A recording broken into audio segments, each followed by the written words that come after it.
cranking it up. See, we went to the Twin Cities, what was it, 5 years ago? For the international. We were there on the Labor Day parade. There's an international festival there. The International Twins Convention went there, yeah. Oh, he's pulling out the pamphlet. I see it coming. I see it coming. 86 or 87. I was there. I never heard about it. 86 or 87.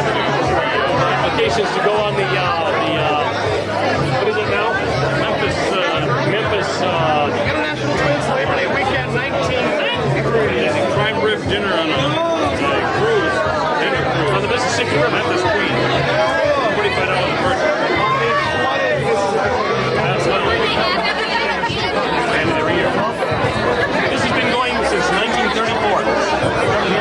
They go to a different state every year. We've been to Toronto, we've been to South Carolina, we've been to